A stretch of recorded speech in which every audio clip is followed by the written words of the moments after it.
Hi,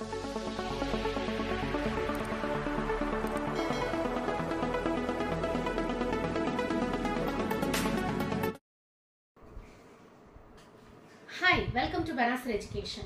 இந்த வீடியோல நம்ம மெஷர் ஆஃப் சென்ட்ரல் டெண்டன்சியோட பேலன்ஸ் 2 டைப்ஸ் பார்க்கலாம். previous 3 டைப்ஸ் வந்து நான் ஐ பட்டன்ல கொடுக்கிறேன், வேணும்ங்கறவங்க ரெஃபர் பண்ணிக்கோங்க. இந்த வீடியோல நம்ம மீடியன் அண்ட் மோட் பார்க்கலாம். ஓகேங்களா? மீடியன் அப்படினா மிடில் வேல்யூ ஞாபகம் வச்சுக்கோங்க. இதுல வந்து இண்டிவிஜுவல் சீரிஸ்க்கு நம்ம கொடுத்திருக்கிற டேட்டாஸை ஃபர்ஸ்ட் அசெண்டிங் ஆர்டர்ல அசைன் பண்ணிட்டு அது ஆட் நம்பர் ஆஃப் டேட்டாஸா இருந்துச்சு அப்படினா அதோட மிடில் நம்பர் தான் மீடியன் வேல்யூ. ஓகேங்களா? இதே அது ஈவன் நம்பர்ல இருந்தது, ஈவன் நம்பர் ஆஃப் டேட்டாஸா இருந்துச்சுன்னா மிடில் 2 நம்பர்ஸ் எடுத்துட்டு அதை டிவிசிபிள் பை 2 பண்ணா நமக்கு மீடியன் வேல்யூ கிடைச்சிடும். ஓகேங்களா?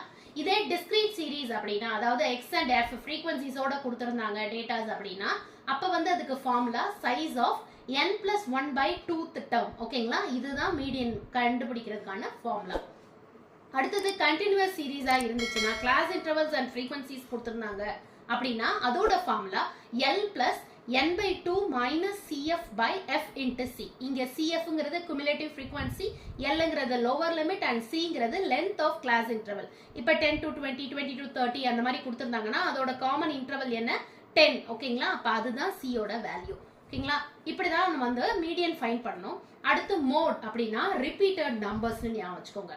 மோட் அப்படினா given datasல ரிப்பீட்டடா அதிகமான வேல்யூஸ் எதுக்கு வந்திருக்கு அப்படினா அதிகமான நம்பர்ல வேல்யூஸ் எதுக்கு வந்திருக்கு. இப்போ இங்க பாத்தீங்கன்னா 5 2 டைம்ஸ் வந்திருக்கு, ஆனா வந்து 3 வந்து 4 டைம்ஸ் வந்திருக்கு. ஓகேங்களா? அப்ப 3 தான் இதோட மோட் வேல்யூ. ஓகே, இந்த மாதிரி ஈஸியா நம்ம இதுக்கு எந்த ஃபார்முலாஸும் கிடையாது. இதுல வந்து ரிப்பீட்டடா அதிகமான நம்பர்ஸ்ல வந்து எது வந்திருக்கோ அதுதான் mode value. Okay, discrete series அப்படின்னா நம்மளோட ஃப்ரீக்வன்சில எது ஹையஸ்ட் வேல்யூவா இருக்கோ அதோட கரஸ்பாண்டிங் எக்ஸ் தான் வந்து மோட். ஓகேங்களா? இங்க பாத்தீங்கன்னா 18 ஹையஸ்ட் நம்பர், சோ அதோட கரஸ்பாண்டிங் எக்ஸ் 12 தான் இதோட மோட் வேல்யூ. ஓகே, அடுத்தது வந்து கண்டினியூஸ் சீரிஸ்க்கு மட்டும் தான் மோட்ல ஃபார்முலாஸ் இருக்கு. அதுக்கு வந்து l plus f1 minus f0 by 2f1 minus f0 minus f2 into c. ஓகேங்களா? இதுதான் கண்டினியூஸ் சீரிஸோட மோட் ஃபார்முலா. இதோட எக்ஸாம்பிள்ஸ் வந்து நம்ம நெக்ஸ்ட் வீடியோஸ்ல பார்க்கலாம். Thank you.